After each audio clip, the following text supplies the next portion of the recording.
Casual sex is cool, just like smoking was.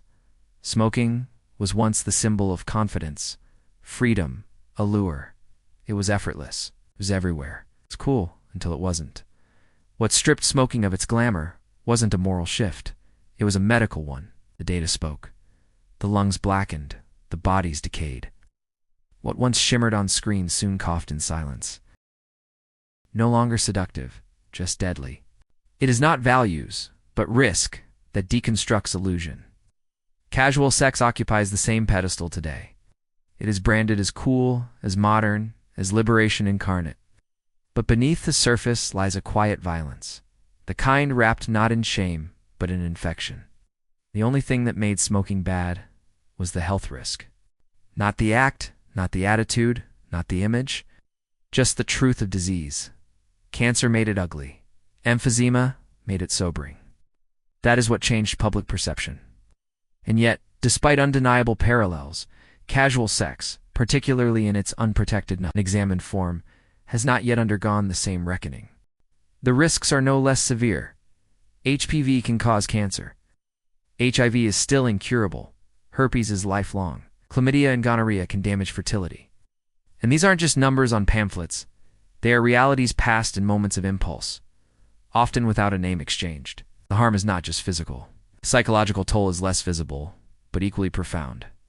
Emotional detachment, post-encounter confusion, loss of self-worth, disguised as freedom.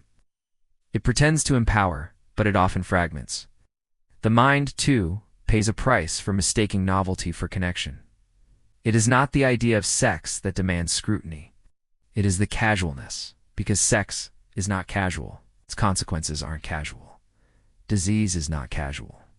Pregnancy is not casual. What we call casual sex is a contradiction in terms, an act of immense consequence wrapped in the language of ease. The structure of casual sex resists safety. It discourages testing. It minimizes discussion. It glorifies spontaneity, the very trait that undermines protection. Thrives on unfamiliarity, the unknown, the anonymous. But what is unknown cannot be guarded against. What's shocking is not that some participate in it, but that culture dares to present it as something normal. Even as a benchmark for being modern, even as something to aspire to. That the media parades it, as if abstaining from this behavior marks a person as left behind. But left behind from what? A trend built on ignoring biology? A performance of autonomy that silently erodes health. Culture owes no loyalty to illusions. It must evolve. And this evolution must begin with honesty. That a behavior with undeniable health risks should never be glorified. Never normalized. Never marketed as a milestone of selfhood. Cool fades. Truth remains. Before the diseases themselves become casual. Before cancer, infection, and infertility are normalized like smoking and the sex that spreads them. Let us remember, what we call casual now, we'll call careless later. Ivan Z. Fung, May 30th, 2025, Del Rey Club Apartments.